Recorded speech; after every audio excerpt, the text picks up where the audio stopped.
Amen. So meron po tayong children ngayon, yung mga batang 3 taon pataas. Sama kayo kay Ate Kate, dito po kayo sa gilid ng ating church. 3 years old po pataas. Pagpababa, hindi po muna.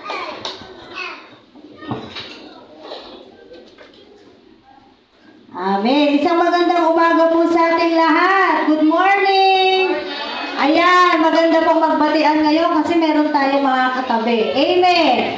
Sabihin po natin sa mga katabi natin, good morning! Amen! Sige po, batiin niyo sila. At nais po natin i-welcome ang ating isang kapatid na imported. Si Lynn. Si Lynn po ay kauuwi galing Japan at alam ko saglit lang siya dito, no?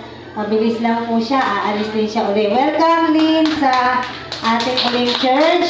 At i-welcome din natin ang ating bago ngayon dito, no? Nakasama natin siya noong 9, isa sa ating mga kabataan. At salamat nandito sila. Silang 3 na dapat sila ay, ilan kayo noong 9? 9 or 10? 10, no? O, 3 po yung bumalik. Pero gano'n pa man, salamat sa Panginoon. Welcome sa bago kay Vince, tama ba ako? Kay Vince, palakpakan po natin si Vince. First time niya pong maka-attend sa ganitong gawain. Amen! Purihin po natin ang Panginoon at tayo po ay magsimula na. Wala po bang magbe-birthday this coming week? Wala? Wala. Okay, kung wala po, tayo po ay manalangin na. Panginoon, maraming salamat sa umaga na to. Salamat sa iyong kabutihan. Salamat sa buhay na meron kami ngayon. Salamat sa lakas, O Diyos, na patuloy na pinagkakaloob mo sa bawat isa. Nawa, simula pa kanina, ay nabigyan ka namin ng kaluguran. Kung paano ka namin inawitan, O Diyos, nawa, inatuwa ka na po sa amin. Hanggang sa mga oras na ito, Panginoon, na kami po ay sasamba sa iyo sa pamamagitan ng iyong salita. Hanggang hapon na kami po ay mag-aayuno. Be with us, Holy Spirit. At anumang plano at galaw ng kaaway, hindi magtatagumpay sa iyong gawain. Tunay nga, Panginoon, ikaw lamang po ang aming itinataas sa lugar na to. Wala nang iba. In Jesus' name, Amen! Amen! Amen. Noong nakaraan po, pinag-aralan po natin ay kung ano yung mga bunga ng tunay na pagkilala kay Kristo. Pero bago yan, pinag-aralan din po muna natin sino yung mga tunay na nakakakilala kay Kristo. Pangalawa, kung tunay mong kilala si Kristo, meron po yung mga bunga. Bunga ng tunay na pagkilala kay Kristo. Bakit natin to inuulit-ulit? Dahil isa po ito sa mahalagang bagay, magkakaugnay po itong ating pinag-aaralan na kung saan hindi po pwedeng kilala mo si Kristo pero walang nagiging bunga sa iyong buhay. Amen po ba? Kaya magpapatuloy po tayo sa ating pag-aaral. Buksan po natin ang ating mga Biblia sa 2 Korinto, Kabanata 6, talata 1 hanggang 2. 2 Corinthians 4, chapter 6, verses 1 to 2. Amen. Nawa po ay meron kayong mga Biblia para nababasa nyo din yung ating pong mga pinag-aaralan dito. 2 Corinthians chapter 6, verses 1 to 2. Nakita na po? Basahin po natin. Yamang kami mga katulong sa gawain ng Diyos, pinamamanhik namin sa inyo na huwag niyong sayangin ang pagkakataong ibinibigay sa atin ng Diyos. Sapagkat sinasabi niya, sa kaukulang panahon ay pinakinggan kita. Sa araw ng pagliligtas, sinaklolohan kita. Tingnan niyo, ngayon na ang panahong nararapat. Ngayon ang araw ng pagliligtas. Amen. Salamat Panginoon sa pagkabasa ng iyong salita. Patuloy na hiling namin ang karunungan nagmumula sa iyo at kapahayagan, Panginoon. Banal na Espiritu, mangusap ka sa lahat ng mga nakakapakinig ng salita mo na to. Maging yung mga nasa labas, kung saan man umaabot ang tinig na to, O Diyos, ang kapangyarihan mo ay hindi namin kayang sukatin amin, O God. Kaya naman sa iyo po na pinagkakatiwala, maging ang mga nakakarinig sa labas na aming mga kapitbahay. Salamat po sa pangalan mo, Panginoong Hesus. Amen. Sabi po sa ating pinag-aaralan dito, si Pablo po ito, yung nagsasalita. Si Pablo po ay namamanhik. Ano ibig sabihin ng namamanhik? Nakikiusap siya ng mabuti. Sa lahat ng makakabasa nito, siya po ay namamanhik sa atin na ano daw? Ano yung pinamamanhik ni Pablo? Huwag ninyong sayangin ang pagkakataong ibinibigay sa atin nino ng Diyos. Yan po yung pag-uusapan natin ngayon. Marami pong pagkakataong ibinibigay sa atin ng Diyos. Anong sabi at pinamamanhik, pakiusap ni Pablo, huwag nating sayangin. Habang may pagkakataon po tayo na ibinibigay sa atin ang Diyos, ay huwag nating sayangin. Bakit? Ito, sabi ng Diyos, ito na yung panahon. Ngayon na yung panahon. Ito na yung panahon ng pagliligtas. Amen. No? Katulad ng sinabi ko noon sa mga kabataan, kayo ba ay nakakasigurado kung saan ang patutunguhan natin pagkatapos ng buhay natin dito sa lupa? Ay ikaw ba ay merong confident na sasabihin mo doon ka sa piling ng Diyos pupunta? O pinag-iisipan man po ba natin yung ating spiritual na buhay kung saan tayo patutungo pagkatapos ng buhay natin dito sa lupa? Dahil habang nandito tayo, meron pong mga pagkakataon na ibinibigay sa atin ang Diyos, kaya huwag natin sasayangin. Sa mga simpleng halimbawa, si Lynn, I believe 2 weeks lang siya dito, no, Lynn? 2 linggo lang siya dito at kailangan niya nang bumalik sa Japan. Yung 2 linggo na yon, ay wala siyang sinasayang na pagkakataon. Tama ba ako? Lahat ng dapat ayusin, asikasuhin, lahat ng dapat gawin, at yung makasama ang kanyang pamilya, lahat yun may oras. Bakit? Hindi kailangan masayang yung oras, araw, at pagkakataon. Bakit? 2 linggo lang, babalik na uli. After 2 weeks, wala na. Babalik na ulit doon sa ibang bansa. Ang panahon po natin, mga kapatid, ay hindi po unlimited. Amen! Hindi po unlimited ang panahon mo at ang panahon ko. Wala po tayong only time dito. Matatapos at matatapos ang oras, matatapos ang araw, matatapos ang panahon, mawawala ang panahon, sabi sa Biblia. Kaya habang may pagkakataon pa po tayo ngayon na binibigay sa atin araw-araw, ay huwag natin sayangin. Ano ibig sabihin? Pahalagahan mo yung pagkakataon na binibigay sa iyo ng Diyos. Pahalagahan mo yung bawat panahon na binibigay sa iyo ng Diyos. Pahalagahan mo yung oras na ibinibigay sa iyo ng Diyos at huwag natin sayangin sa mga walang kwentang bagay, lalo na sa panahon po natin ngayon. Bigyan natin ng halaga. Use your time wisely. Let us use our time wisely. Why? Because we know we do not have enough time. Amen po ba? Dahil alam natin, mawawala, matatapos ang oras. Sa lahat ng nagbabago, hindi na natin kailanman mababalikan ang oras. Tama ba ako? Hindi na natin mababalikan ang panahon. Maaaring may mga pagkakataon kayo nasasabi sa buhay nyo, sana pala noon, nung bata ako, inayos ko na. Sana pala noon, ginawa ko na yung tama at dapat. Paano kung huli na yung lahat? Wala ka ng pagkakataon. Amen? So, mahirap magsisi sa huli. Kaya habang ngayon, sinasabi, pinamamanhik mabuti sa atin ni Pablo. Mga kapatid, huwag niyong sayangin ang pagkakataong ibinibigay sa atin ng Diyos. Bakit? Sapagkat sinasabi niya, sa kaukulang panahon ay pinakinggan kita. Sa araw ng pagliligtas, sinaklolohan kita. Wala na akong gagawin ng Diyos sa atin. Bakit? Tapos na siya eh. Amen po ba? Kung ano yung dapat niyang gawin, natapos niya na. Kaya nga, ipinalik na siya sa langit eh.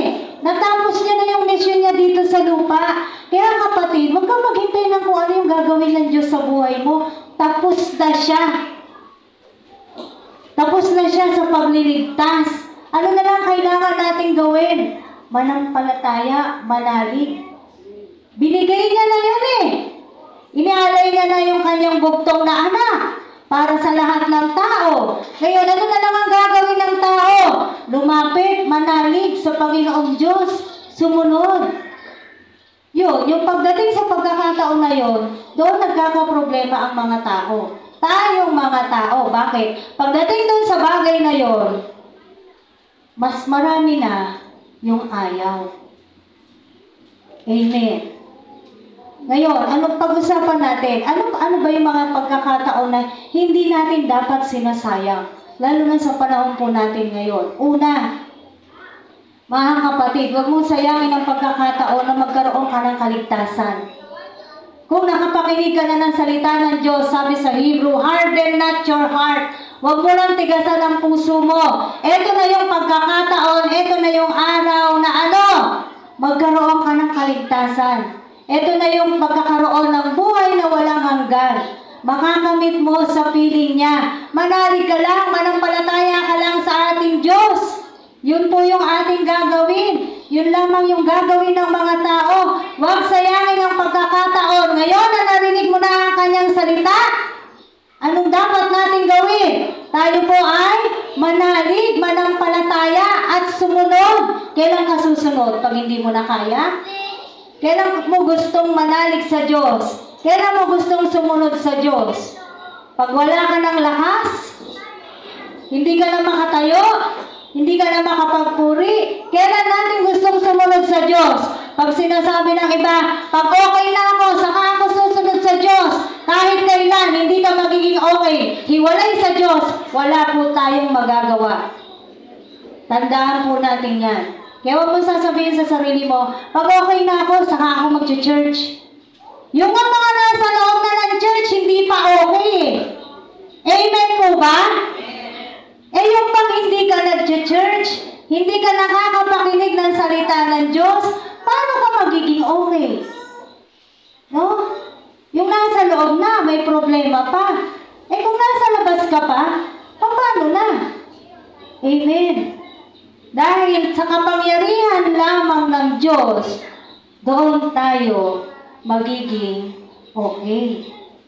Sa tulong ng Diyos at sa ating pananalig sa Diyos, doon magkakaroon ng maraming pagbabago sa ating mga buhay.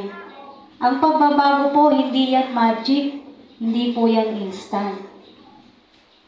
Sa pakikinig mo ng salita ng Diyos at sa patuloy na pananaliksik mo, sa patuloy na yung desire mo na kilalanin ng Diyos, araw-araw, magpapakilala sa iyo ang Diyos at magkakaroon yan ng bunga. Dahil sa pakikinig mo, pag-aaral mo ng salita ng Diyos, nakikilala mo yung tunay na Diyos mo, magkakaroon yan ng bunga sa buhay mo. Magkukusa ka. Bakit? Mangungusap sa iyo ang Diyos. Amen? Dahil nangungusap po sa atin ang salita ng Diyos. Tandaan natin, ang salita ng Diyos ay buhay. Dahil ang salita ay ang Diyos. Buhay na buhay po ang salita ng Diyos. Ngayon, bakit maaari niyong tanungin sa inyong mga sarili, kung ganon, buhay pala ang salita ng Diyos, bakit parang hindi umi-epekto sa iba? Tama? Maaaring natatanong niyo yan. Kung buhay pala ang salita ng Diyos, ba't hindi umi-epekto sa karamihan? Bakit? Sila po'y bulag at bingi. Dahil kung tunay nilang pinakikinggan ng salita ng Diyos, hindi maaaring hindi e-epekto ito sa iyo. Pero dahil maraming bulag at bingi sa salita ng Diyos, wala talagang epekto yon. Parang ganito lang uli, simpleng halimbawa. Pag ayaw mo yung sinasabi sa'yo, di ba hindi mo pinapakinggan? Tama ba ako? Halimbawa, Sinabi ng nanay mo, o anak, magugas ka na ng pinggan. Eh, ayaw mo yun. Di ba, kumari, hindi mo narinig. Hindi mo yung alintana. Hindi mo yung papansinin. Bakit? Eh, ayaw mo yun eh. Parang ganun lang yan. Walang epekto sa'yo. Parang sa isip mo, bala ka dyan, nanay. Maghuhugas ka rin naman pag di ako tumayo. Tama ba ako? Eh, di ba nga hinuhugasan na nga ng nanay dahil dinatayo yung anak? Simpleng halimbawa, ganun lang yun. Kaya hindi umi-epekto sa iba. Bakit? Dahil naririnig lang, pero hindi pinakikinggan. Hindi inuunawa. At hindi nagnanasa yung mga taong ganon na talagang makakilala at makasunod sa Diyos. Amen. Kaya unang pagkakataon na binibigay sa atin ng Diyos ngayon na magkaroon tayo ng kaligtasan upang tayo'y manalig sa Kanya, huwag nating sayangin yung pagkakataon. Sabi ko nga sa inyo kanina, si Jesus Christ, wala na siyang gagawin. Nabigay niya na lahat. Ang may gagawin, tayo. Ang may kailangan, tayong mga tao. Amen. Kailangan natin ang Diyos. Sabi mo sa katabi mo, kailangan natin ang Diyos. Huwag kang magmamalaki. Huwag mong sabihin hindi mo kailangan ng Diyos. Kahit ang mga doktor sa bandang huli na wala na silang magawa, ano sinasabi nila? Ipagpasa Diyos na lang po natin.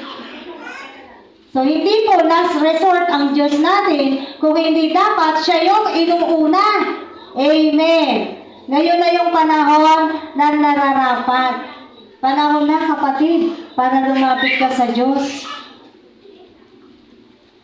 Amen. Panahon na, kapatid, para sambahin mo ang tunay na Diyos.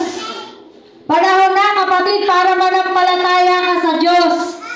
Panahon na rin para unahin mo ang Diyos. Panahon na para ibigin mo siya. Panahon na para kilalanin mo siya. Panahon na para manalangin ka sa Kanya. Maaaring sasabihin niyo, ako naman ay lumalapit sa Diyos. Kapatid, tunay na paglapit, tunay na pananalangin, tunay na pagsamba, yun po ang nais ng Diyos. Tunay na pag-ibig. Mahal mo nga ba talaga ang Diyos? Tanungin mo nga yung sarili mo, mahal mo nga ba talaga ang Diyos? Dahil kung mahal mo ang Diyos, walang tanong-tanong at walang question sa'yo. Ang mga patungkol sa spiritual na gawain, kung ano man ang nararanasan mo, mananagumpay ka doon dahil mahal mo ang Diyos. Amen! Mahal mo ang Diyos eh. Marunong tayong lahat magmahal. Tama po ba? Sino hindi marunong magmahal dito? Wala, I doubt, wala. Lahat tayo, kahit batang maliit, marunong magmahal. Marunong tayo lahat magmahal. Baka kailangan ni nanay ng tubig. Amen. So dahil marunong tayong magmahal, alam natin paano magmahal. Paano nga ba magmahal? Mabilis na sagot. Yung mga in love. Paano magmahal? Sige, wag kayong mahiya. Kung in love naman talaga kayo eh. May masama ba dyan? Walang masama. Paano magmahal? Paano? Ay, ayaw niya sumagot ha. Kunwari, wala kayong iniibig. Kayo talaga. Paano magmahal? Hindi ba ginagawa mo siyang espesyal? Tama ba? Siya yung, kumbaga, sa dami ng tao sa paligid mo, siya lang yung nakikita mo. No? Nangingibabaw yung minamahal mo. Paano pa magmahal? Binibigyan mo yan ng oras. Tama ba? Nilalaanan natin yan ng oras. Bakit? Mahal mo eh. Binibigyan mo siya ng panahon. Bakit? Mahal mo. Minsan, ganito pa, may kondisyon pa sa mga nagmamahal. Minsan, ganito. Mahal mo ba talaga ako? Sasabihin ng isa. Sasagot naman yung isa. Oo naman, mahal kita. Sige, huwag ka nang mag-games, ha? Sige, simula ngayon, hindi na ako mag-games. Di ba ginagawa sinasabi sa'yo, o simula ngayon, huwag ka nang maging ha? Kasi wala ka ng oras sa akin eh. Puro ka na lang Puro ka na lang laro eh. Tama ba ako? O di ba marunong tayo magmahal? Kung kaya nating magmahal ng ganun sa tao, sa Diyos po kaya nagagawa natin yan? Yun yung pagmamahal na sinasabi natin. Kaya nyo bang gawin yan sa Diyos? Sasabihin mo, mahal mo ang Diyos? Baka tanungin ka ng Diyos, nasaan ka nung kailangan kita? O, baka sasabihin niya, wala nang kailangan ng Diyos. Meron, ikaw, yung sarili mo, yung buhay mo. Amen? O, yung oras mo, nasaan ka nung kinakailangan ka? Madaling magsalita na mahal ko ang Diyos. Madaling magbukas ng bibig at sabihin na mahal ko ang Diyos. Pero alam nyo, dapat ginagawa yan. Panahon na mga kapatid, para ibigin natin ng tunay ang Diyos. Dahil sa totoo lang, yan ang unang-unang utos, the great commandment na dapat sinusunod nating lahat. Amen! Na ibigin natin ang Diyos ang buong puso, buong isip, buong lakas, buong kaluluwa, buo, walang hati, walang 50%, buo. Yun ang ibibigay mo sa Diyos. Ganon pag-ibig ang nais ng Diyos sa atin. Kapatid, panahon na para gawin natin itong mga bagay na to. Kasi sa totoo lang, kung makapanalangin tayo sa Diyos, inaw. Pag may kailangan tayo, di ba? Kulang na lang, pilipitin mo ang Diyos para lang sagutin ka niya at maibigay sa'yo yung kailangan mo. Pero pagdating naman na kailangan ka ng Panginoon, ay teka, wala akong oras. Ay teka, wala akong panahon. Ay teka, abala ako. Pero pag ikaw ang may kailangan, gusto mo, susunod sa'yo yung Diyos. Pero ikaw, hindi ka marunong sumunod sa Diyos. Nakikita po natin minsan yung gawain nating mga tao. Ganyan po tayong mga tao. No? Mas nakikilala natin ang Diyos bilang genie. Bigay mo yung kailangan ko, Panginoon. Ganun lang. Tuwang-tuwa ka sa Diyos pag na-answered prayer ka. Pagka hindi na naman, may mga ibang pagkakataon na naman, kailangan ka ng Diyos. No? Wala ka na uli. At tapos sasabihin natin, mahal natin ang Diyos. Bunga ng tunay na pagkilala kay Kristo, mamahalin mo siya ng tapat. May nakakakita man o wala, mamahalin mo ang Diyos ng tapat. Panahon na kapatid, para italaga mo ang iyong sarili sa Kanya. Ano ibig sabihin ng italaga? Ilaan, ilagak, ialay, i-dedicate, ibigay. Panahon na. Anong sabi rito, di ba? Panahon na para italaga natin ang ating mga sarili sa Diyos. 2 Corinthians 7:1. Basahin po natin. Magkalapit lang po yan. 2 Corinthians chapter 7 verse 1. Mga minamahal, yamang ipinangako sa atin ang mga bagay na ito, yung mga pangako na ito, basahin niyo yun sa taas, sa bahay niyo na lang. Linisin natin ang ating sarili sa lahat ng nakapagpaparumi sa ating katawan at espiritu. Sikapin natin mamuhay na may takot sa Diyos hanggang sa lubusan nating maitalaga sa Kanya ang ating sarili. Nakita po natin to, mga kapatid. Anong sabi ni Pablo? May mga ipinangako sa atin ng Diyos. Pero anong sabi ni Pablo? Linisin natin ang ating sarili sa lahat ng nakakapagparumi sa ating katawan at espiritu. Sikapin nating mamuhay na may takot sa Diyos hanggang sa lubusan nating maitalaga sa Kanya ang ating sarili. Amen. Ito yung sarili mo na to sa Diyos. Sabi ng Biblia, isa sa pinamamanhid ni Pablo sa atin. Dahil si Pablo po, nung kumilala sa Diyos, talagang inilaan niya na, itinalaga niya na yung kanyang sarili sa Diyos. Mababasa naman natin yan eh. Dahil halos lahat ng nasa New Testament, ang sumulat ay si Pablo. Amen. Ngayon, himayin natin itong 7:1. Ang sabi dyan, yabang binigay na sa atin ng Diyos ang kanyang pangako. Ano ba yung mga pangako na yun? Nasa taas. Ako'y magiging Diyos nila, sila'y magiging bayan ko. Basahin nyo na lang po, yun yung sinasabi doon. Yun yung mga pangako ng Diyos sa atin na ibigay na. At kahit kailan, hindi sinungaling ang Diyos. Pag pinangako niya, tutuparin niya at ibibigay niya. Amen! Sino ang sinungaling? Tayo. Ang sinungaling ang mga tao. Pero ang Diyos, hindi siya marunong magsinungaling. Sabi rito, linisin natin ang ating sarili na nagpaparumi sa ating katawan at espiritu. Ano ang nagpaparumi sa katawan ng tao? Kasalanan. Bisyo. Di ba yung bisyo na yan, narurumihan yung katawan mo? Tama po ba? No? Ito po, paulit-ulit lang natin pinag-aaralan. Bakit kaya binibigay ng Diyos ito paulit-ulit?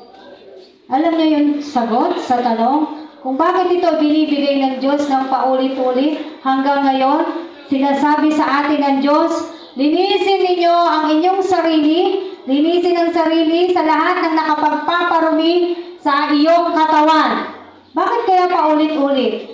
Dahil hindi po tayo natututo. Dahil hindi pa natin ito sinusunod. Dahil hindi pa natin nililinis ng lubos ang ating sarili. Kahit na po nilinis na tayo ng Diyos, sinong nagdudumi sa sarili mo? Ikaw.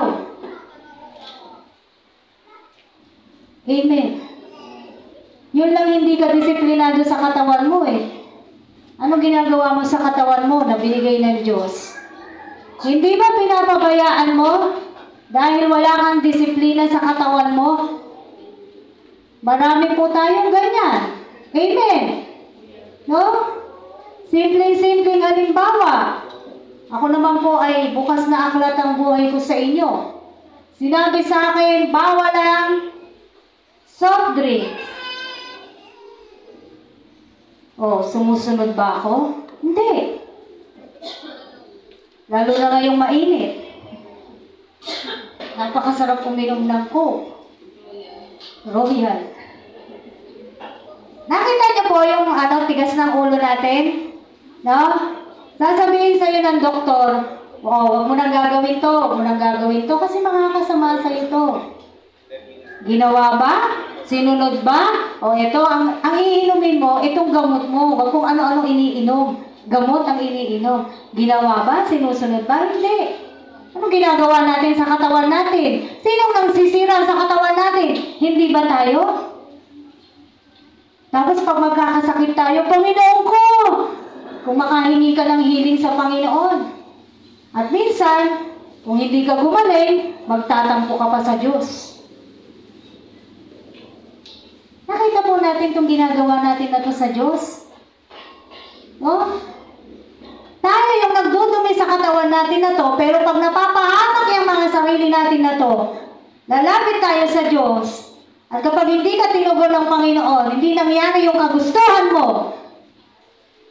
hindi nangyari yung panalangin mo, ikaw pa ang may gana na magtampo o magalit sa Diyos. Nakakalungkot naman. In the first place, sino bang naging dahilan? Bakit ka nagkaganyan? Sarili natin. Amen. Mga kapatid, linisin na po natin ang ating mga sarili sa lahat ng nagpaparumi sa atin. At alam ko, wala na po hindi nakakaunawa ng mga salita na to ng Panginoon. Alam na natin kung ano yung nakakapagparumi sa atin. Maaaring nahihirapan tayo na alisin, pero hingin natin na ang tulong ng Diyos, higit sa lahat, disiplina sa sarili. Amen po ba? Dahil walang ibang ko-control sa'yo, kung hindi ang sarili mo. Hindi ka makontrol ng iba, tama?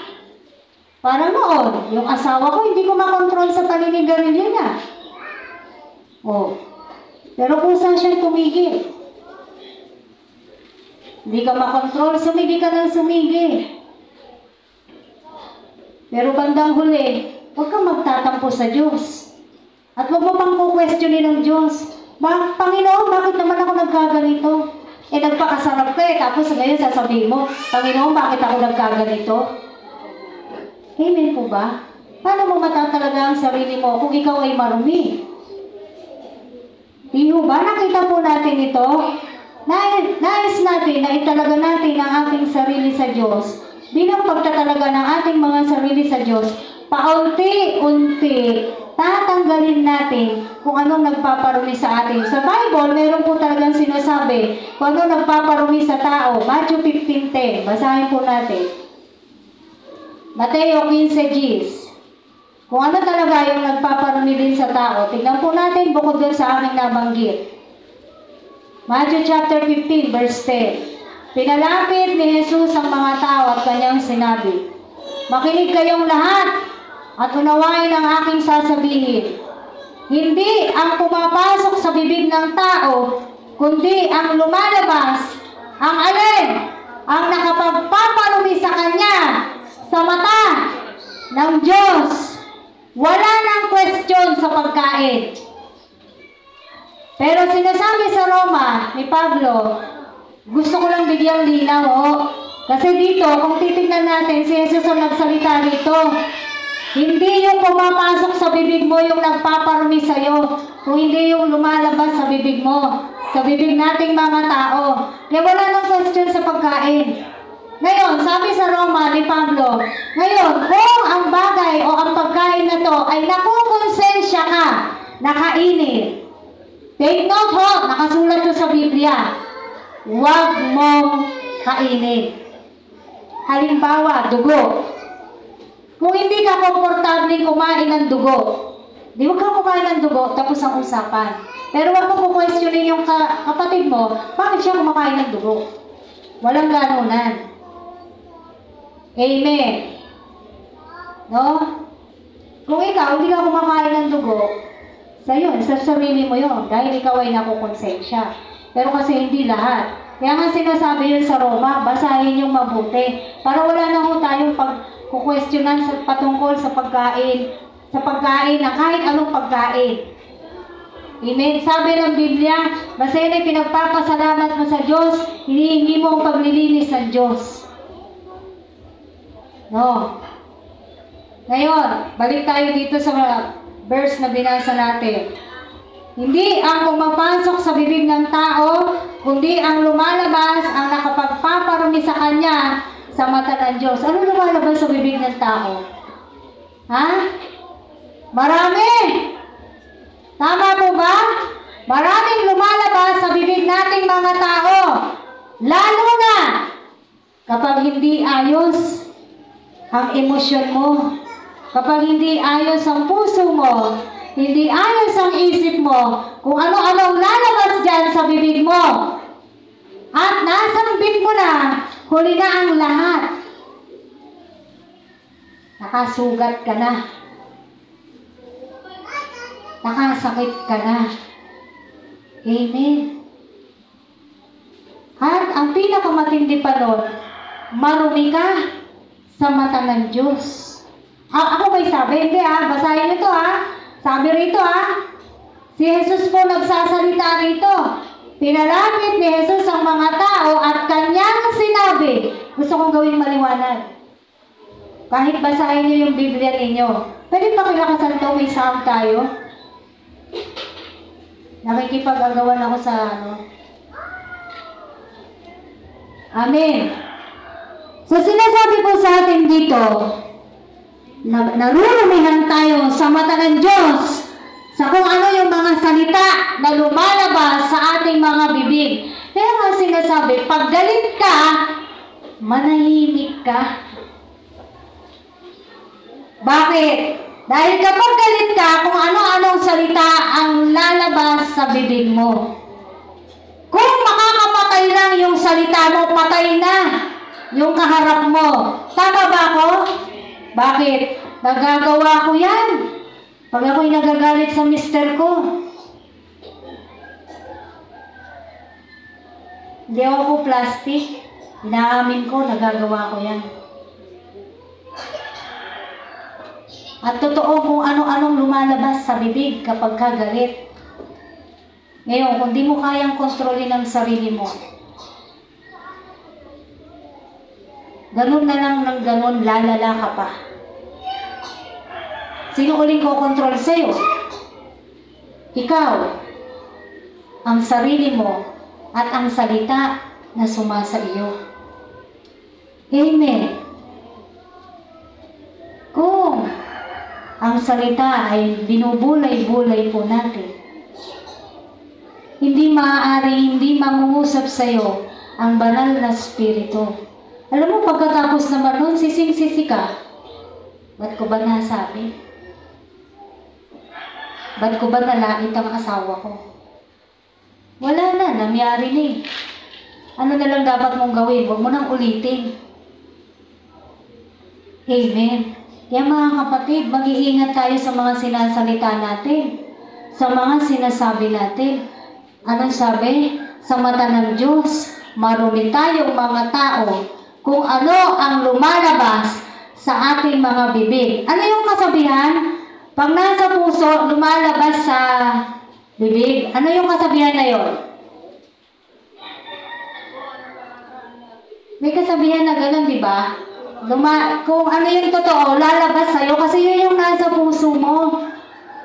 Yun. Nakakalimutan ko yung kasabihan. Totoo yan. Yung mga nalalasing, yung hindi nila nasasabi pag hindi sila lasing, totoo yun. Hindi nila nasasabi kapag sila hindi lasing eh. Pero alam niyo mga kapatid, ano sinasabi sa atin ng Biblia? Linisin mo na ang iyong sarili sa kung ano yung nagpaparumi sa katawan mo. Kailan ka gagawa maglinis ng sarili mo? Kailan mo ito uumpisahan? Pag matigas ka na din, matigas na rin yung puso mo, matigas na rin yung isip mo at ginajustify mo na ang mga gawa mo. Ngayon, anong tawag na doon? Pag ikaw na mismo sa sarili mo, ginajustify mo yung gawa mo na yun ay hindi mali. Kapatid, delikado ka na. Self-righteous ka na. Matuwid ka pa rin sa iyong paningin. Sa iyong sarili, wala kang ginagawang mali. Self-righteous. Nakakatakot yan. Pag self-righteous ang isang tao, hindi yan maitutuwid. Bakit? Tingin niya sa sarili niya ay siya ay tama palagi. Kaya hindi mo yan matutuwid, hindi mo yan maka-counsel, hindi mo yan mabibigyan ng payo. Self-righteous yan eh. At ano meron sa mga self-righteous? Sandamakmak at napakataas na fried chicken. At yun ang ayaw na ayaw ng Diyos. Amen. Proverbs 4 verse 23, Kawikaan. Basahin po natin. Kawikaan chapter 4 verse 23. Sabi rito, ay verse 24 po pala, sa baba lang. Kawikaan, Proverbs chapter 4 verse 24, ilayo mo sa iyong bibig ang salitang ano? Mahalay! Ilayo ang mga labi sa kasinungalingan. Yan, bukod sa galit tayo, minsan, may mga nasasabing salita na hindi tama. Minsan, pag nagsasama-sama magkakaibigan, hindi namamalayan ang mga sinasalita at nabibigkas ay mga mahahalay na salita na nalilimutan, ay, Kristiyano pala ako. Bakit ka nakikipag-green joke? Baka sabihin nyo, ang KJ mo naman, pastora. Sorry, hindi ako KJ. Kung tunay kang Kristiyano, hindi ka sasama sa mahahalay ng mga pagkukwentuhan, pag-uusap. Tama po ba? Paano ka magiging mabuting halimbawa? Eh kung kaisa ka rin naman pala. Kung kasama ka rin naman pala nila. What's the difference between you, Christians, and this one, not a Christian? Ano pagkakaiba? May masasabi pa ba tayo? Wala na. Ano yung sabi rito ng Kawikaan? Ilayo mo sa iyong bibig ang salitang mahahalay. Ilayo mo rin ang labi mo saan? Kasinungalingan. White lies lang. Maliit lang ng pagsisinungaling. Yung mga bata, babantayan nyo. Huwag nyo sabi, noon sinasabi nila, ang bata hindi marunong magsinungaling. Ngayon, hindi na po totoo yan. Ang bata, magaling nang magsinungaling. Huwag nyo sabihin, hindi yan nagagawa ng mga anak nyo. Amen. Huwag na kayong maniniwala doon sa sinasabing ang bata hindi marunong magsinungaling. Hindi. Ang bata ngayon, magaling na silang magsinungaling. Babantayan natin ang ating mga anak. At kung sila yung nagsisinungaling, anong gagawin mo? Aayunan mo. Ituwid mo. Ikaw ang magtutuwid. Amen. Ephesians 4:29. Hindi na natin masyadong i-elaborate yan kasi naniniwala ako. Intindi nyo na yan. Ang kailangan na lang, sundin. Amen po ba? Ephesians chapter 4, verse 29. Sabi rito, huwag kayong gumamit ng masamang pananalita. Sikapin lagi na ang pangungusap ninyo yaong makabubuti at angkop sa pagkakataon upang pakinabangan nino ng makaririnig. Amen. So kahit saan tayo pumunta, sa bagong tipan, sa lumang tipan, isa sinasabi sa atin ng Biblia. Huwag tayong gagamit ng masamang pananalita. At ano daw, dapat pagsikapan natin ang mga sinasalita natin, ang mga pangungusap natin na sinasambit dapat natin ay ang mga makakabuti at angkop sa pagkakataon. Ano yung angkop sa pagkakataon? Yung swak dun sa situation. Hindi yung magsasalita ka, parang out of the blue may sinabi ka, tapos titingin sa'yo yung mga kasama mo, anong sense nung sinabi mo? Diba? Naiintindihan niyo ako? Anong sense? Ano yung sinasabi mo na yan? Hindi angkop sa pagkakataon. Pero sinasabi sa atin dito, ang mga dapat sasambitin natin ng mga pangungusap ay yung bawang angkop sa pagkakataon. At makikinabang yung makaririnig. Kung hindi rin lang makikinabang, yung makakapakinig doon sa sasabihin mo, huwag mo nang sabihin. Kung hindi rin lang siya mapapalakas din, ay huwag ka nang magsalita. Kung gagatong ka din lang naman, halimbawa, galit, yung iyong kaibigan, ang iyong ginawa, ginatungan mo. Kung gagatong ka rin lang naman, doon ka na lang sa bahay niyo magpagatong. Maggatong ka ng kahoy. Huwag kang manggagatong ng tao. Dahil hindi yun angkop sa pagkakataon. Anong turo sa atin ng Biblia? We should be a peacemaker and not a troublemaker. Amen! Hindi yung parang mga bata na nagkakampi-kampi. Ay, si Mare, oo nga, ganyan nga yan. Sige, wag natin batiin. Parang mga batang maliliit. Na kailangan, pag galit ka o nagtatampo ka dun sa isang tao, dapat itong tao na to, na alam mong kaibigan mo, hindi rin siya dapat nakikipag-usap dun. Hindi po tama yun. Amen. So sabi sa atin dyan, angkop sa pagkakataon, yung ating pong mga gagamitin na pananalita. Ano pa? Linisin natin ang ating mga espiritu. Ephesians 4:30 to 32. Tuloy lang po natin yung binasa natin kanina sa 29. At huwag niyong dulutan ng pighati ang Espiritu Santo sapagkat ito ang tatak ng Diyos sa inyo. Ang katibayan ng inyong katubusan pagdating ng takdang araw. Alisin na ninyo ang lahat ng sama ng loob, galit at puot. Huwag na kayong mambubulyaw, manlalait, at mananakit ng damdamin ng kapwa. Sa halip, ano daw? Maging mabait kayo at maawain kanino? Sa isa't isa. At magpatawaran tulad ng pagpapatawad sa inyo ng Diyos sa pamamagitan ni Kristo. Napakaganda, ano po? Anong sabi rito? Doon sa verse 30, huwag ninyong dulutan ng pighati ang Espiritu Santo. Do not grieve the Holy Spirit. Bakit? Ayan ang sagot. Sapagkat yung banal na Espiritu ang tatak ng Diyos sa inyo, ang katibayan ng inyong katubusan pagdating ng takdang araw. Amen. Sumasa mananampalataya na tunay ang Espiritu Santo. At yun ang tatak natin sa Diyos. At hindi natin dapat daw dulutan ng pighati o kalungkutan ang banal na Espiritu na sumasa atin. Paano natin siya nabibigyan ng pighati? Kapag tayo po ay gumagawa, siyempre, ng mga bagay na sinasabi niya sa iyo, huwag mong gawin, pero ginagawa mo.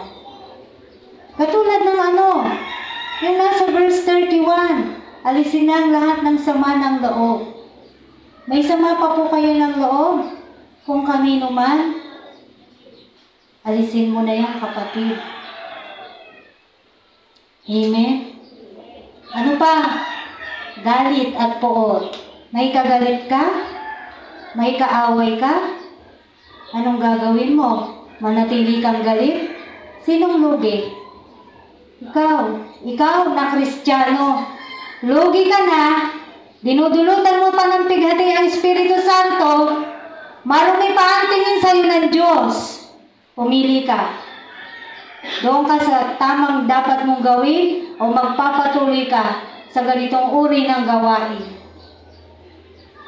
It's just a matter of choice and decision. Ano pa? Huwag nang mambubulyaw.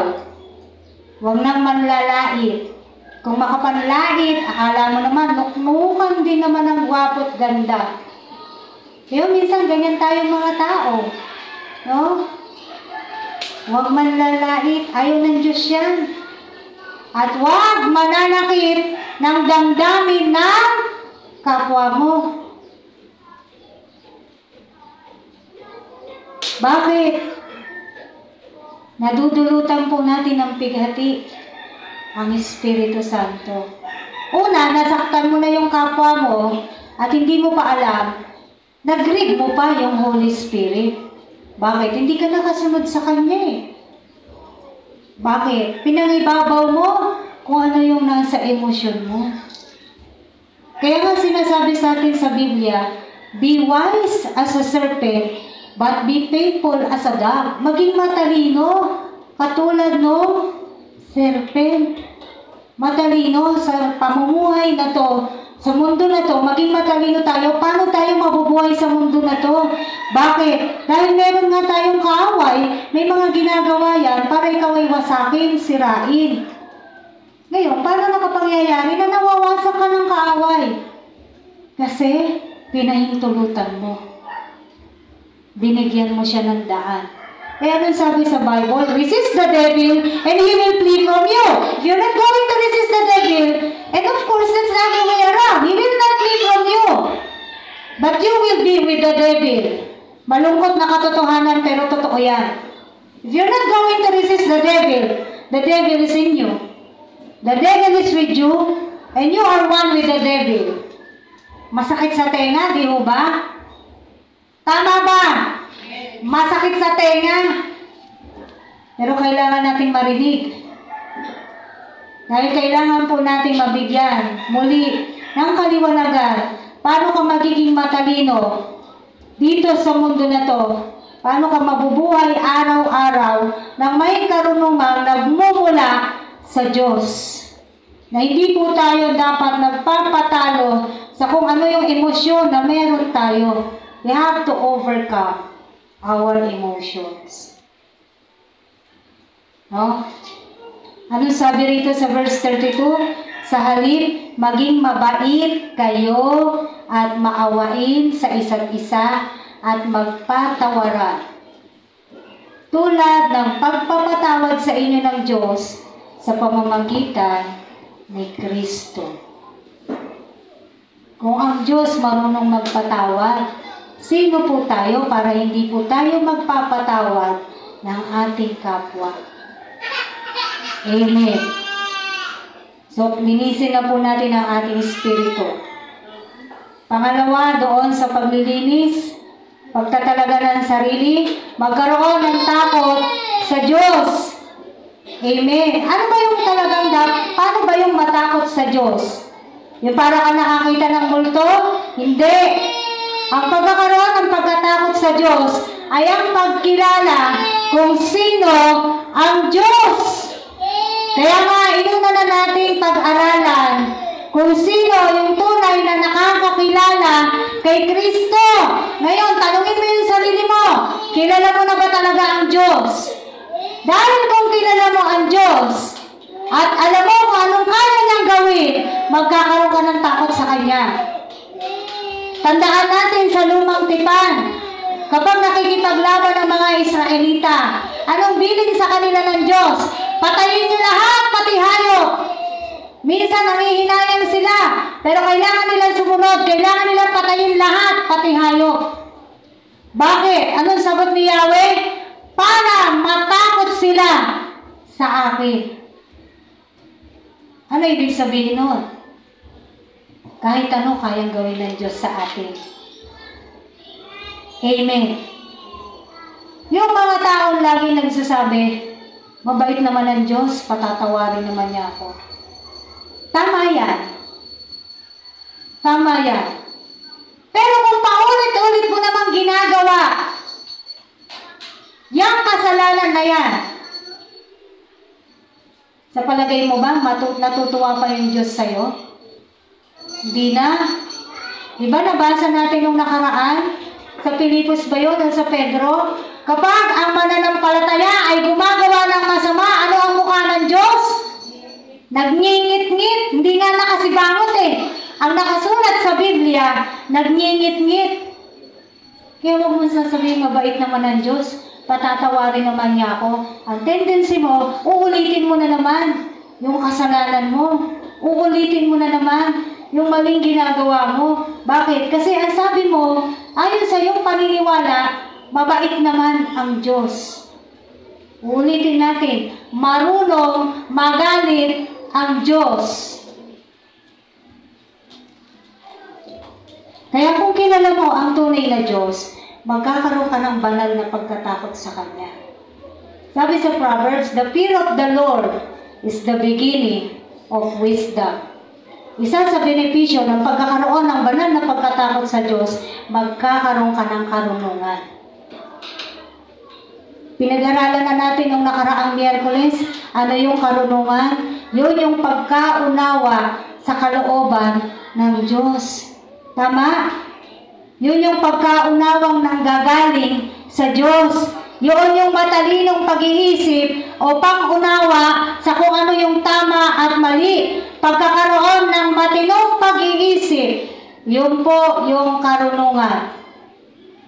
Kaya kung matino kang mag-isip, hindi ka na uulit sa kung ano yung mga bagay na hindi mo na dapat gawin.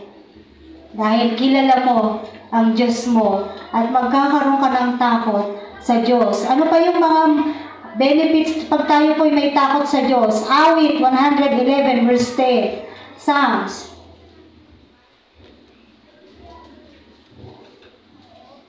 Sabi po rito sa Awit 111 verse 10,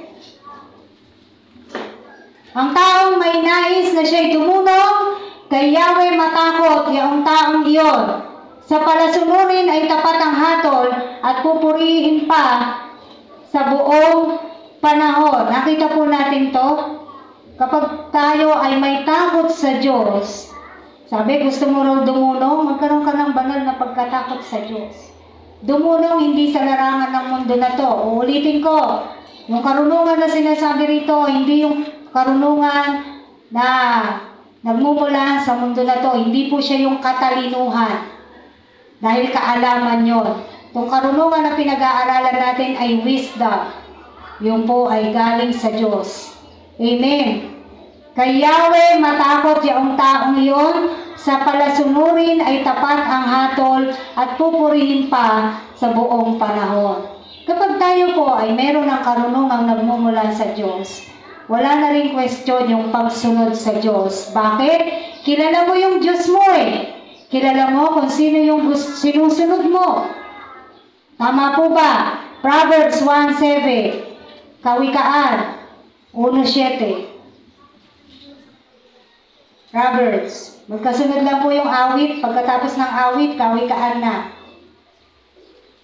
Verse 7, chapter 1. Ang pagkatakot kay Yahweh ay pasimula ng karunungan.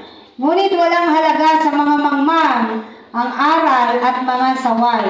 Nakita po natin to? Anong tawag doon sa mga hindi masaway? Anong tawag? Mangmang.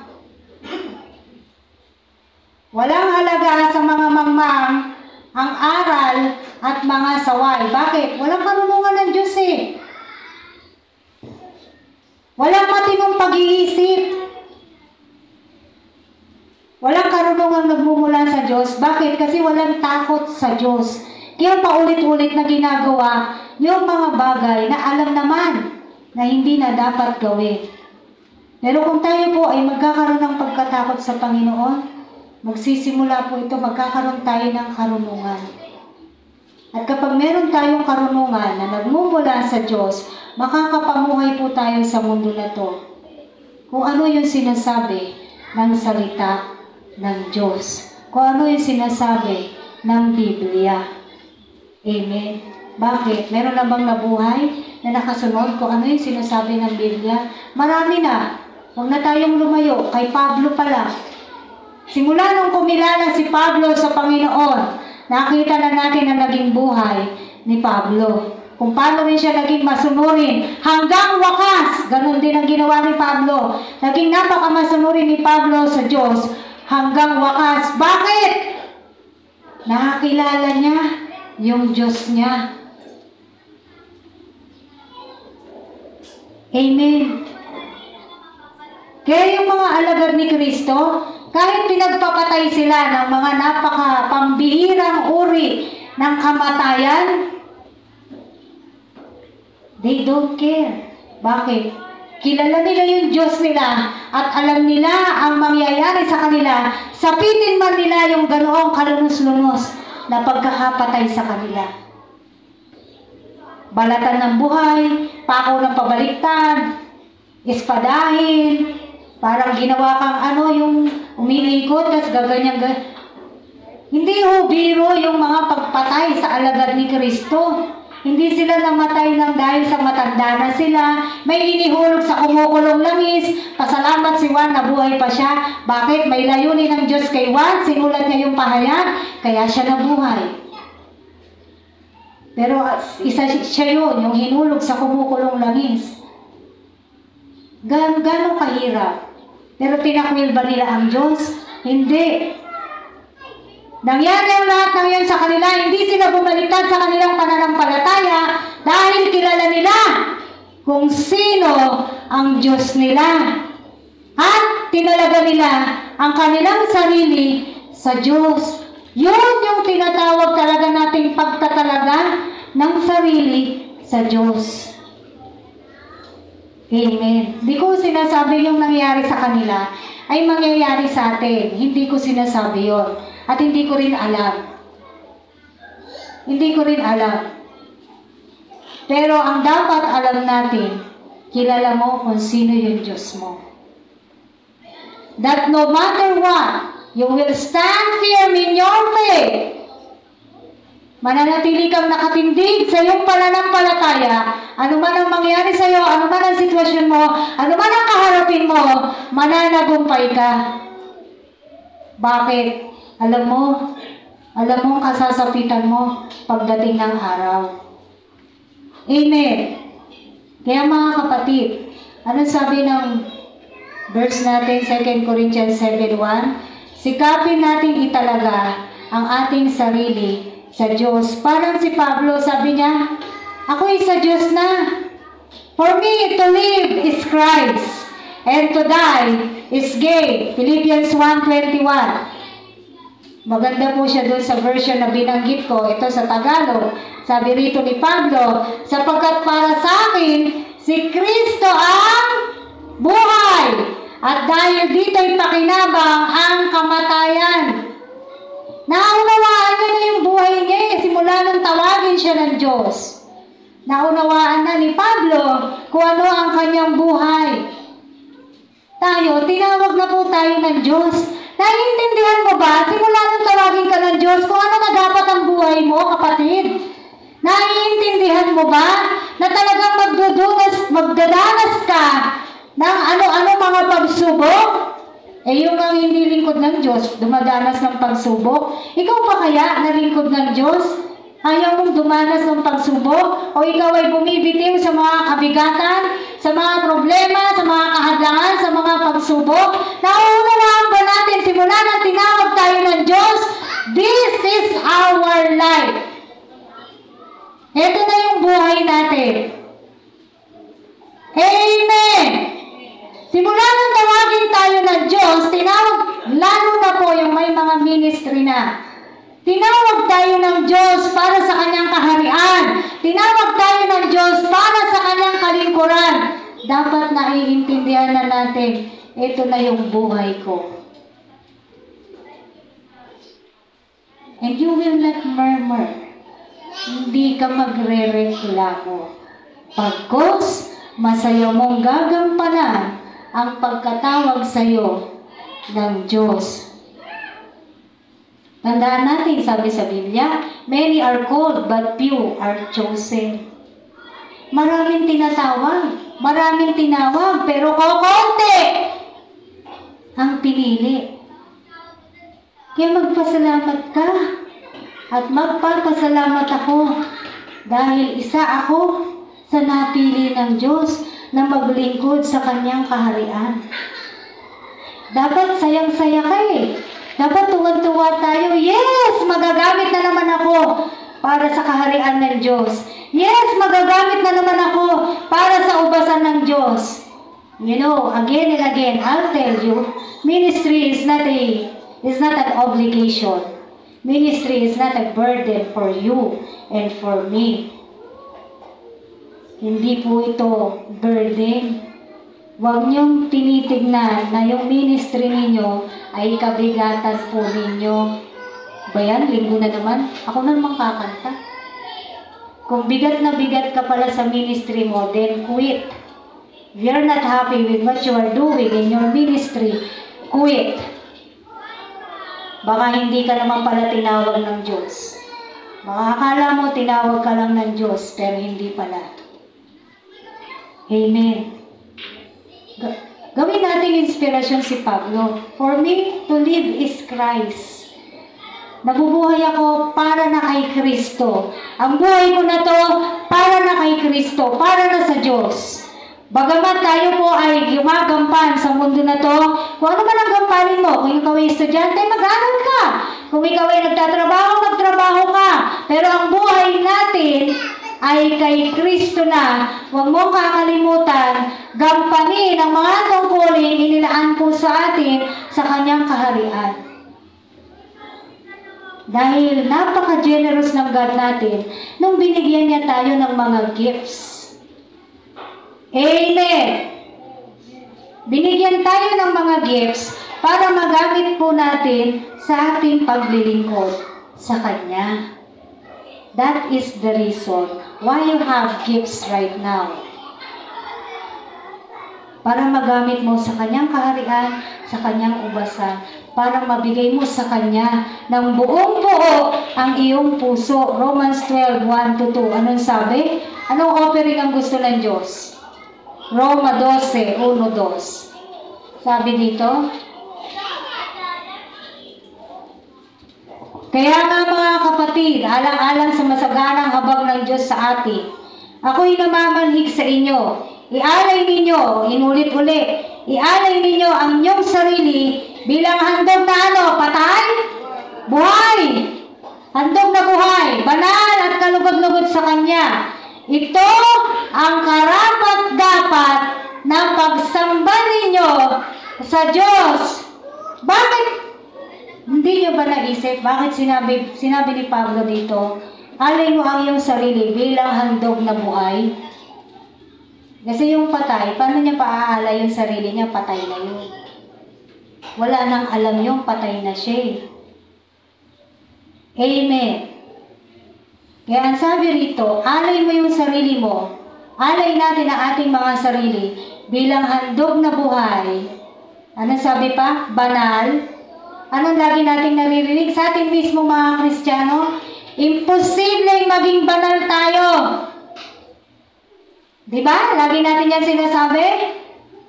Imposible maging banal. Pero sabi rito, and do not forget, we were sanctified and justified through the death of Jesus Christ.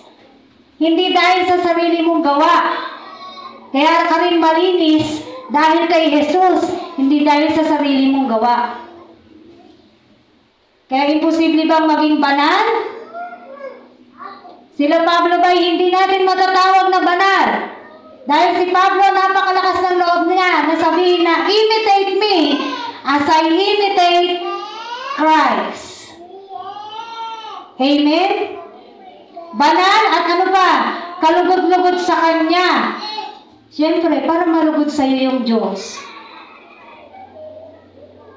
Simulan mo doon sa mga paglilinis ng sarili mo. Paglilinis ng ating mga sarili at espiritu. Amen? Ano pa sabi sa verse? Dahil yun ang karapat-dapat daw na pagsamba.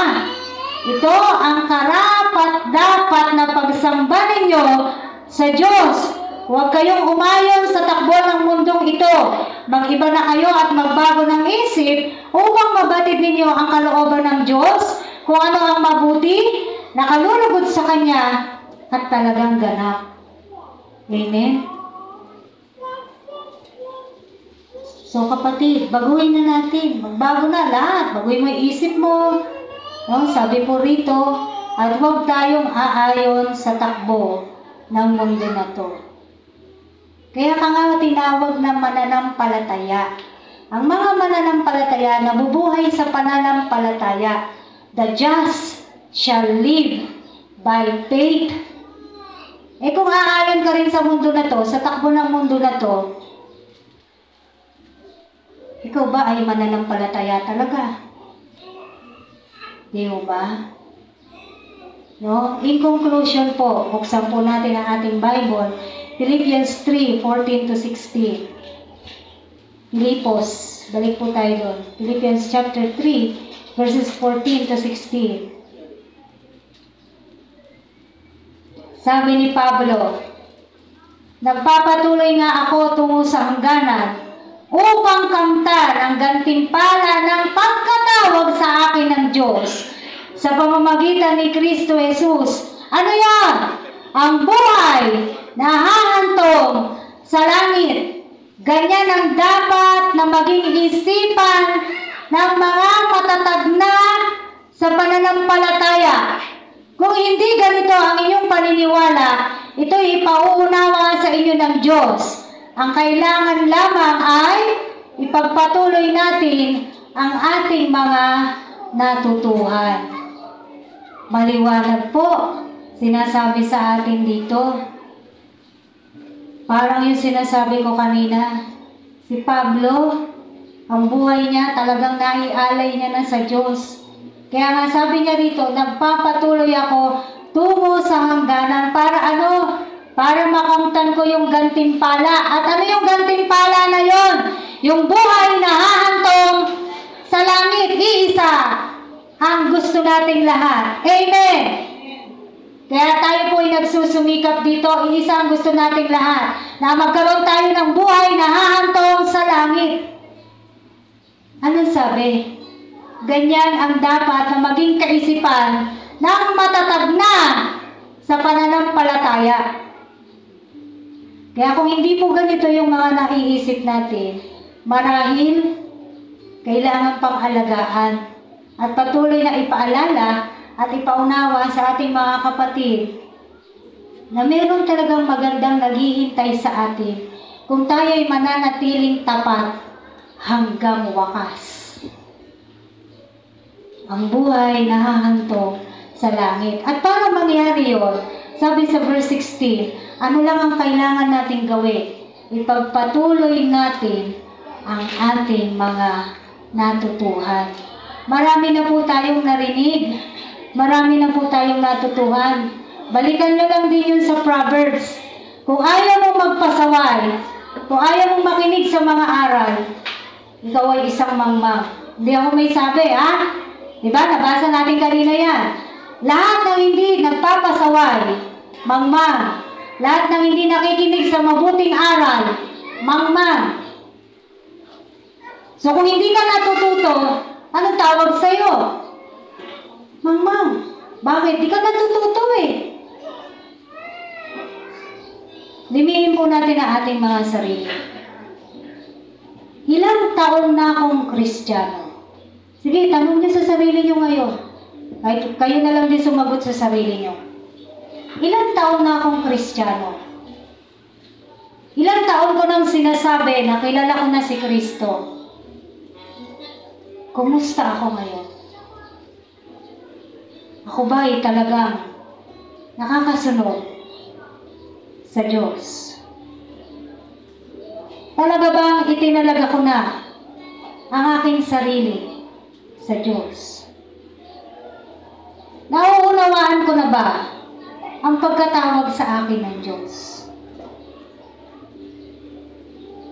Naiintindihan ko na rin ba sa aking sarili na ang buhay ko na to ay hindi na sa akin kung hindi sa Diyos?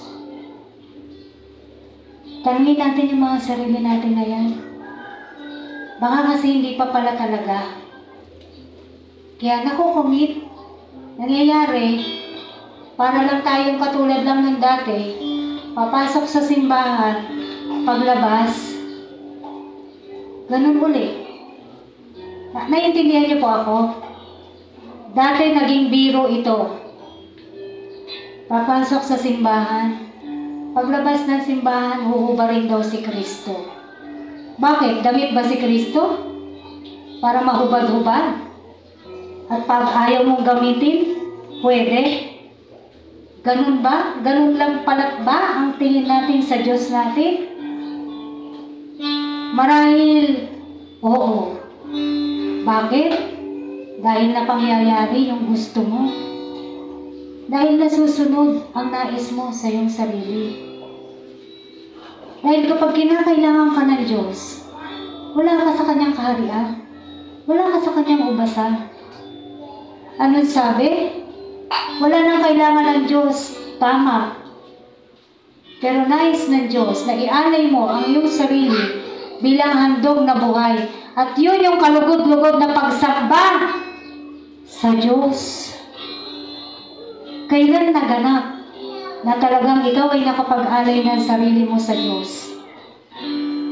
Totoong naialay mo na yung sarili mo sa Diyos at naiintindihan mo na yung buhay Kristiyano mo. Na ito na talaga yung buhay mo. Na kahit kailan, habang nandito tayo sa lupa, meron ka pa rin talagang pagsubok. Meron ka pa rin problema. Hindi mawawala yun. Nandito pa tayo eh. Amen?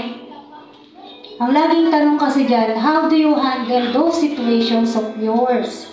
Paano mo hinahandle yun? Bilang isang mananampalataya, paano mo hinahandle? Na sinasabi mo, mahal mo ang Diyos. Paano mo sinasabing mahal mo ang Diyos? Anong ginagawa mo para maipakita mo sa Diyos na mahal mo nga siya? Yung bang kailangan, Panginoon, sagutin mo yung panalangin ko. Ganun lang bang tingin natin sa Diyos? Kung may hinihingi tayo, saka tayo marugdog na lalapit sa Diyos. Pero kapag lahat ay medyo okay pa, okay lang din. We do not even think Sabi, di ba? Kung ikaw ay talagang matatag na mananampalataya na, ang kaisipan mo ay yung buhay na hahanto sa langit. At dahil yun yung nasa kaisipan mo, gagawin mo, magpapatuloy ka doon sa mga natutuhan mo. Susunod ka. Amen. Ano sabi nung kanta kanina? You are my all in all. Ikaw, ano Tagalog ng you are my all in all? Ikaw ang lahat-lahat sa akin. Tanungin mo yung sarili mo, talaga ba? Ang Diyos nga ba talaga ang lahat-lahat sa akin? Kasi kailangan maintindihan po natin to. And we have to realize, nare-realize natin ngayon. Naintindihan ko ba talaga yung pagkatawag ng Diyos sa akin? Amen. Tayo po tayo, kapatid, mga kapatid.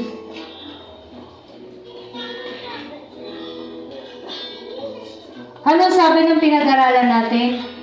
Huwag mong sayangin ang pagkakataon na ibinibigay sa iyo ng Diyos. Huwag nating sayangin ang mga pagkakataon na binibigay sa atin ng Diyos ngayon. Ngayon ang araw ng pagliligtas, ngayon ang panahon ng pagliligtas. Kailan ka lalapit at kailan mo maiintindihan na talagang ikaw ay tinawag nga ng Diyos. Kailan mo maiintindihan na ikaw ay isang lingkod ng Diyos. Kailan mo maiintindihan na ikaw ay merong gampanin tungkulin sa kanyang kaharian. Kailan mo tunay na itatalaga ang iyong sarili. Not with the words, but with the obedience. True obedience, but not with the words. Amen.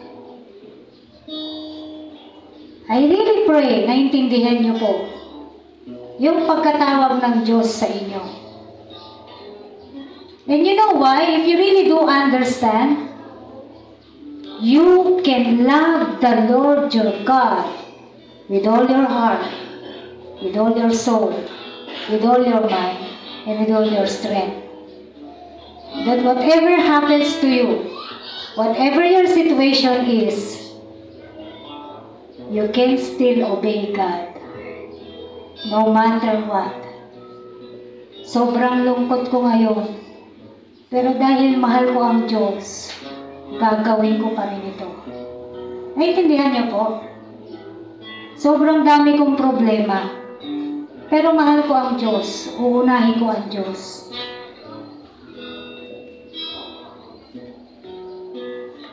Sobrang marumi na yung tingin ko sa sarili ko. Sisimulan ko ng linisin. Dahil ngayon, naiintindihan ko na. Na tumawag sa akin, Diyos na buhay. At hindi kung sino-sino lang. Hindi po tayo naglalaro dito. Kaya nga sabi ko sa inyo kanina, tanungin mo yung sarili mo. Ilang taong ka nang mananampalataya?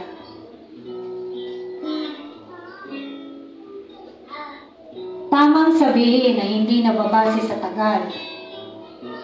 Pero dahil matagal ka na, kung ikaw ay matagal na, sa dami ng narinig mo na aral, ibig sabihin, marami ka na dapat natutuhan. Tama? Marami ka na dapat natutuhan na nai-apply mo na sa practical living for our everyday life. Amen? We cannot do it alone, but we have the Holy Spirit within us. But most of the time, the Holy Spirit is grieving. Why? Kasi ikaw mismo nagpapalungkot sa banal na Espiritu. You do what you want to do. Kung ano gusto mo, yun ginagawa mo. Kung ano ayaw niya, hindi mo sinusunod. Ngayon po yung pagkakataon uli na binibigay sa atin ng Diyos para magpalinis tayo sa Kanya. Linisin natin ating mga sarili. Kilalanin mo yung sarili mo, kapatid. At tingnan mo kung talagang naiintindihan mo yung pagkatawag sa iyo ng Diyos.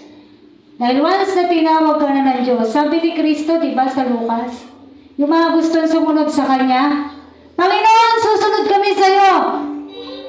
Pero yung iba, hayaan mo munang ilibing ko yung patay. Ano sabi ni Jesus? Iwan mo yung patay. Hindi literal na gano'n, pero iwan mo yun. Kung talagang susunod ka sa akin, sumunod ka na lang. Bakit? Si Jesus ang bahala doon. Kung ano yung inaalala mo, si Jesus ang bahala doon. Amen? Dahil marami po tayong alalahanin, hindi naman mawawala yan eh. Sa ating pong paglilingkod, kasama doon, naiisip mo yung problema mo, kakulangan mo, kasamaan mo, kasalanan mo, at kung ano-ano pa. Sabi ni Jesus, hayaan mo yung patay, maglibing ng patay nila. Mga kapatid, kahit po sabihin natin na hindi tayo dapat tumitingin sa taon kung ilang taon ka ng mananampalataya. Pero dahil matagal ka na, somehow, there should be fruits. Somehow, there must be changes. Bakit? May natutuhan ka eh. Ngayon, kung walang nagbabago sa'yo, ibig sabihin, wala kang natututuhan. Dalawa lang yan. So either hindi mo naintindihan yung nagtuturo, or ayaw mong intindihin. Dahil ayaw mo sumunod sa Diyos. Ngayon uli yung pagkakataon. Baka bukas walang tayong pagkakataon. O sa isang linggo, baka walang tayong pagkakataon. You can never tell the time. Amen. Kaya nga sabi ng pinag-aaralan natin, huwag mo sayangin yung pagkakataon na ibinibigay sa iyo ng Diyos. Kapatid, may pagkakataon ka uli ngayon na lumapit sa Kanya. Magsisi. At muli natin ilagak ang ating sarili sa Diyos. Amen. Can you please pray for yourself? Sige, mag-pray kayo. You pray for God. Kasi kayo nakakaalam yan eh. You know by yourself kung ano yung mga dapat nyong sabihin sa Kanya. Kapatid, mag-pray ka. Huwag mong sayangin itong pagkakataon na to na hindi mo kausapin ng Diyos. Sige, mag-pray ka sa Panginoon. Hallelujah.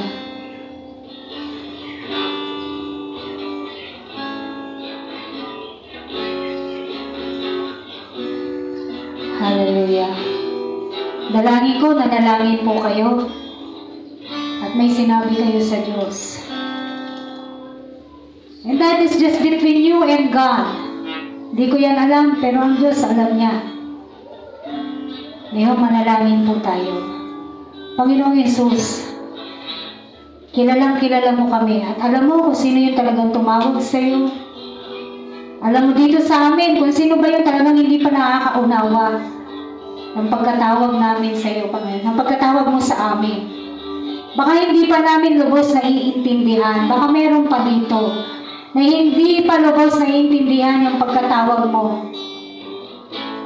Hallelujah. Meron pa dito sa amin na meron pa rin nakakapagparumi sa amin, O Diyos. Na kahit nilinis mo na kami yung mismong nagdudumi sa mga sarili namin. Meron pa dito sa amin, Panginoon, na hindi pa lubos ang nailalaga ang aming sarili sa iyo, Panginoon. Dahil baka hindi ka patunay na kilala. Patuloy ka magpakilala, O Diyos, sa buhay ng bawat isa. Meron pa rito, Panginoon, nadudulutan ng pighati ang banal na Espiritu. Hallelujah. Lord, dalangin namin. Huwag na namin makomit ang malaking kasalanan na to, nadulutan ng pighati ang banal na Espiritu. Hallelujah. Ang tawag namin sa aming mga sarili ay mananampalataya. Nawa naiintindihan namin, Panginoon, ang salita na to bilang mga mananampalataya, ang buhay namin ay sa iyo na, O Diyos. Na nabubuhay kami para sa iyo na, O Diyos. Na kahit gumagampan kami sa mundo na to, O God, nabubuhay pa rin kami para sa iyo, Panginoong Jesus. Na lahat dapat na ginagawa namin, ang nasa sa isip namin ay bigyan ka ng karangalan, O God. At kung matatag na ang aming mga pananampalataya at espiritual na buhay, O Diyos, ang kaisipan namin ay nandoon sa buhay na haantong sa langit kasama mo, God. At hindi yun dapat nakakalimutan dahil yun talaga yung tinatarget ng bawat isa sa amin. Yun talaga yung nilalayon po namin, Panginoon, sa aming pagsunod sa iyo. Makasama mo kami, Panginoon. Makasama kami sa buhay. Magkaroon kami ng buhay na haantong. Ikaw ang kapiling, O Diyos. Hallelujah. Kaya kung hindi pa namin lubos na naiintindihan to, God, tulungan mo ang bawat isa. Bigyan mo kami ng wisdom.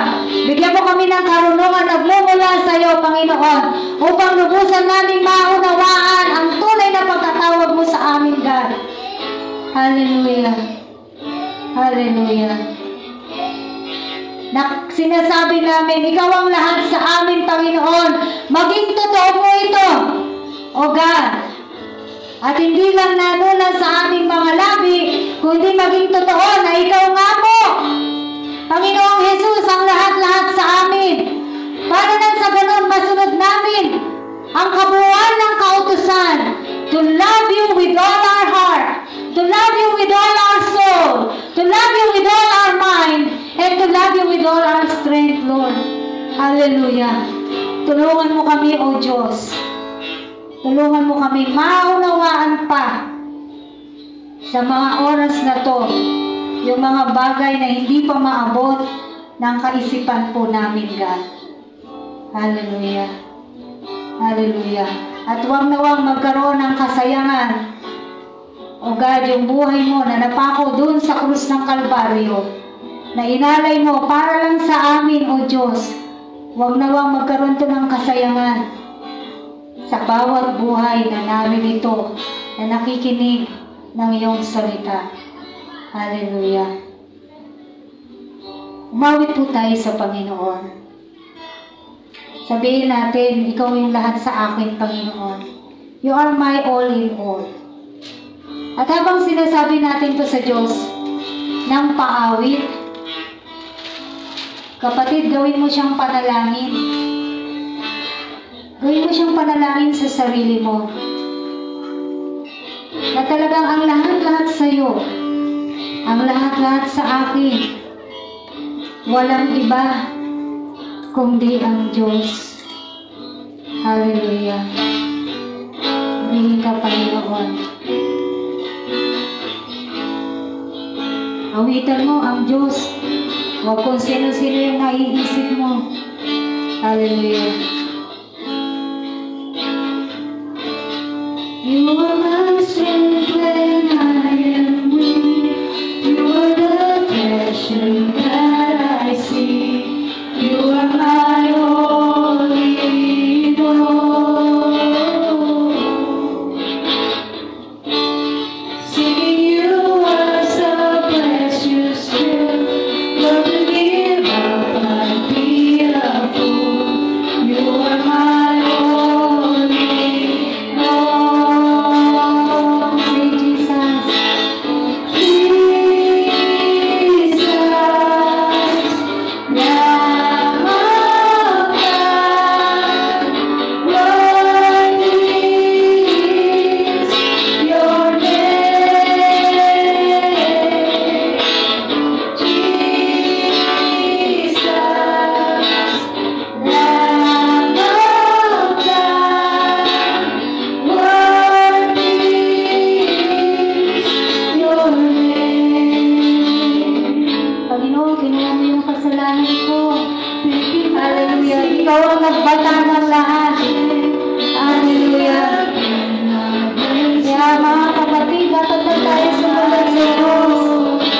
Hallelujah.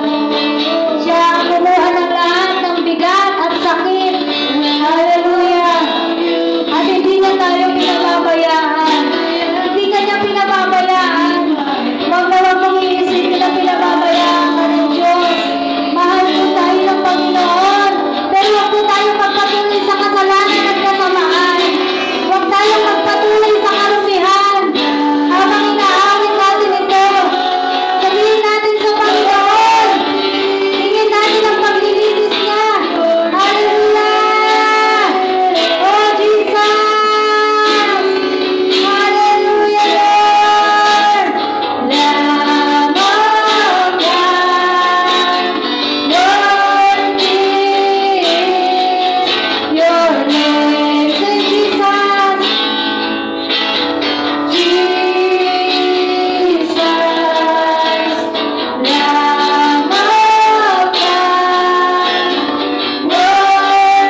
Sabihin mo, dapat naririnig mo yung tinig mo.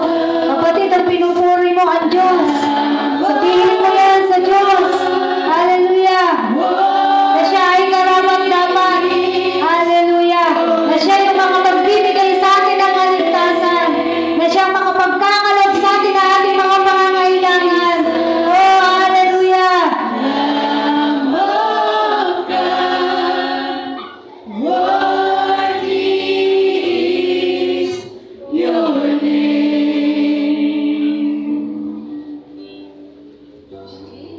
Hallelujah. Oh Lord, you are worthy, Lord God. Ikaw na Diyos na karapat-dapat sambahin, purihin, dakilain, itaas. Ikaw ang Diyos na dapat namin ipagmalaki, Panginoong Hesus. Nawa, O Diyos, nakita mo ang bawat isa at nalalaman mo ang tunay na lumalapit sa iyo, O Diyos. Nalalaman mo yung sino ang tunay na tumatawag sa iyo. Nalalaman mo yung sino ang tunay na nagpupuri sa iyo, Panginoong Yesus. Nalalaman mo kung binibigay po ba namin ang aming lakas sa pamamagitan ng aming pag-awit sa iyo, O Diyos. Nalalaman mo ang lahat. At wala po kaming maitatago dyan, Panginoon. Ang tanging dalangin namin, Panginoon, nawa simula sa araw na ito, naintindihan na ng bawat isa ang pagkatawag mo sa amin. Naintindihan na ng bawat isa ang kanyang buhay mananampalataya. Naintindihan na ng bawat isa ang pagiging Kristiyano niya. At higit sa lahat, nawa ang bawat isa ay tunay na nakakakilala sa iyo at magkaroon ng banal na pagkatakot sa iyo, Panginoong Yesus. Salamat, O Diyos, sa iyong mga salita. Ang salita mo'y buhay na buhay, pagkat ikaw yon, Panginoon. Salamat, Panginoon. Dinadakila ka namin, Panginoon, sa lugar na to, sa iglesia na to, at sa aming mga puso. In Jesus' name. Amen.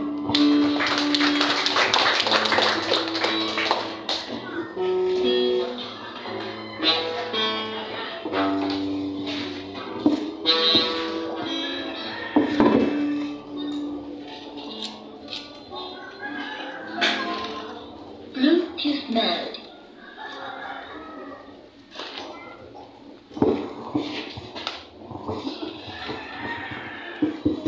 Dumako naman po tayo sa isa pang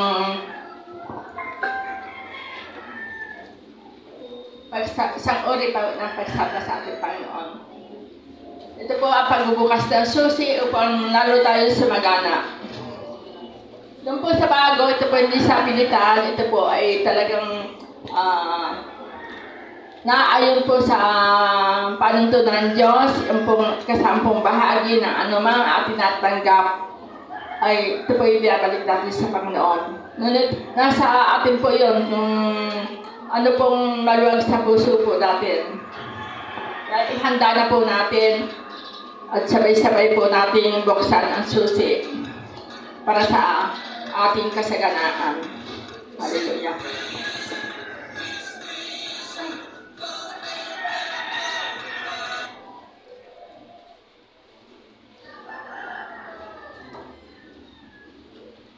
Kung handa na po, sabay-sabay po natin itaas at iwagay-iway po natin sa Panginoon. Hallelujah.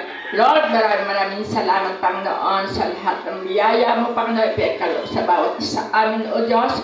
Maraming salamat, Panginoon. Tunay nga po, Panginoon, na hindi sapat ang salamat, Panginoon, sa mga biyayang natanggap namin, O Diyos. Hindi man po namin ito mabanggit, pero alam namin, Panginoon, na lahat ay mula sa iyo, Panginoon. At wala kaming magagawa, maliban ito loobin mo, O Diyos. Kaya sa iyo po namin binabalik ang kapurihan, O Diyos.